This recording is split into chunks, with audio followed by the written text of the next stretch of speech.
Bonjour à tous, alors troisième partie de ce troisième chapitre dans lequel nous allons étudier donc la réponse d'un circuit RLC lorsque le condensateur sera totalement chargé. Donc comme je le disais, pour que le condensateur soit totalement chargé à l'instant initial, il va falloir envisager ce dispositif donc expérimental où vous avez un interrupteur K qui peut prendre deux positions, donc à l'instant t égale 0 moins l'interrupteur K était en position 1 depuis très longtemps, de telle façon à ce que la tension du condensateur soit égale à E, et à l'instant t égale 0 plus, donc on bascule l'interrupteur de façon à ce qu'il soit sur la position numéro 2. Donc la grandeur physique étudiée l'intensité ici, donc comme d'habitude on écrit une loi d'Emaille, dans laquelle effectivement nous avons la somme des tensions qui sera égale donc à 0. On remplace UR par R fois I, UC par Q sur C, d'après les définitions, hein, et UL est égal à LD sur DT. On se rend compte que si on s'intéresse à la densité I, il faut dériver cette expression de telle façon à faire apparaître Q point, parce que Q point c'est la définition finalement de l'intensité. Ce qui nous donne en dérivant une fois, RD sur DT plus I sur C plus LD2I sur DT2 égale 0. On met sous forme canonique, comme on a pu le voir en cours, toujours pareil, hein, le premier terme le plus dérivé avec un facteur 1 devant, ce qui nous donne un D2I sur DT2 plus R sur LD2I sur DT plus 1 sur LCI égale 0, et on fait apparaître là-dedans donc les constantes qu'on a l'habitude de faire apparaître, notamment donc la pulsation propre, ici qu'on le repère, avec oméga 0 carré est égal à 1 sur LC. Ici, on avait décidé d'utiliser donc la forme canonique avec oméga 0 sur Q, et on verra également que avec cette forme canonique, on peut obtenir donc oméga 0 et l'expression de Q en travaillant un petit peu donc ces deux expressions. Alors, on verra par la suite qu'il pourrait être intéressant de poser aussi R sur L égale 2 alpha.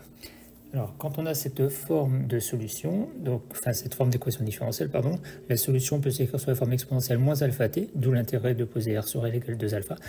Facteur de A cosinus grand oméga t, attention, pas le petit oméga 0, plus B sinus grand oméga t. On peut remarquer dans cette expression que le premier terme correspond à un amortissement, c'est une exponentielle décroissante, donc ça veut dire que l'amplitude du signal va décroître au cours du temps. Et dans la parenthèse, on a un système donc oscillant comme un oscillateur harmonique. Donc attention, on n'a pas toujours ceci, il faut qu'on ait un régime pseudo-périodique pour avoir cela.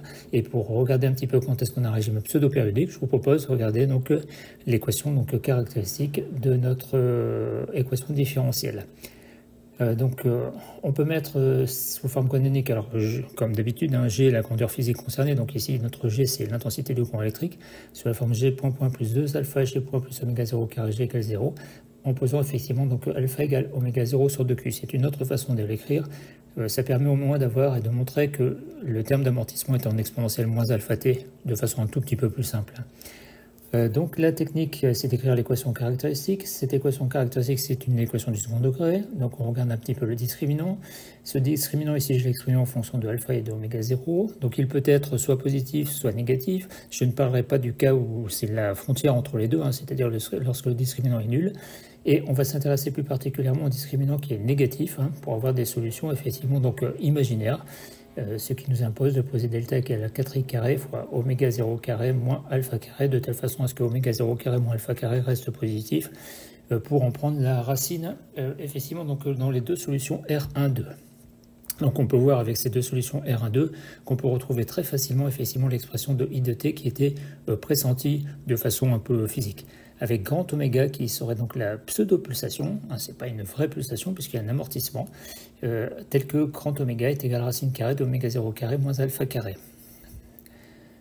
Bien, alors si on regarde un petit peu l'utilisation des conditions initiales pour définir les constantes grand A et grand B, donc la deuxième condition initiale ici que l'on va avoir à chercher, ça sera sur la dérivée effectivement de cette solution. Donc on va devoir calculer à toute date t la dérivée d'intensité par rapport au temps. Donc c'est une dérivée assez classique, je vous laisse exponentielle moins alpha t en facteur puisque de toute manière il va intervenir dans les deux termes. Donc ici j'applique assez bêtement la dérivée de U fois V, U', plus UV', ce qui nous donne effectivement cette expression un peu longue.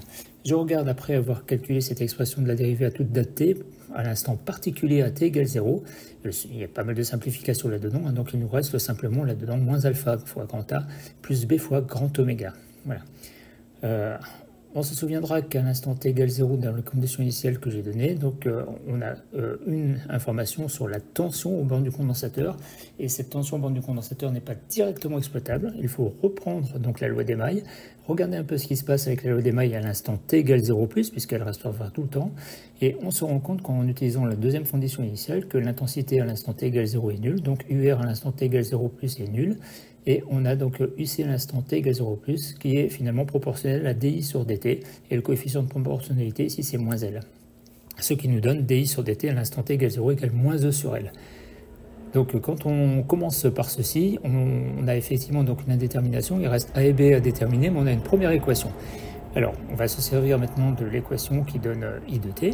On regarde effectivement donc I à l'instant t égale 0+, donc en reprenant la forme de la solution que nous avons donc, explicitée. Et là, on se rend compte assez facilement que I de t à l'instant t égale 0+, ça fait grand A seulement. Et comme les conditions initiales sont données, l'intensité était nulle à l'instant initial. Je vous rappelle que cette intensité est nulle parce qu'il y a une bobine dans le circuit, et la bobine a tendance à s'opposer aux variations de l'intensité du courant électrique. Bien, donc on a, ici on peut en déduire la constante grand B, on a ces deux constantes, donc une qui est nulle, donc ça c'est bien pratique pour écrire la forme de la solution générale. Donc là j'ai réécrit donc I de t, donc j'ai remplacé l'alpha par oméga 0 sur 2Q, hein, puisque dans votre programme on raisonne avec le facteur de qualité Q, ce qui nous donne donc cette expression pour l'intensité de courant électrique. Donc on retrouve bien un premier terme en exponentielle décroissante et un deuxième terme en sinusoïdal avec une pulsation qui n'est pas oméga 0. Hein. On voit bien que cette pulsation pourra être oméga 0 si alpha est petit devant oméga 0. Alors là vous avez une représentation alors, à la fois de UC, donc la tension bande du condensateur que nous n'avons pas étudiée, et de l'intensité qui est en rouge ici. On peut donc sur ce graphique repérer donc la pseudo-période T, hein, qui sera ici en l'occurrence de 1 milliseconde. En ayant cette pseudo-période T, elle est reliée donc à la pulsation, la pseudo-pulsation grand oméga. Donc voilà pour un rapide tour sur le circuit RLC.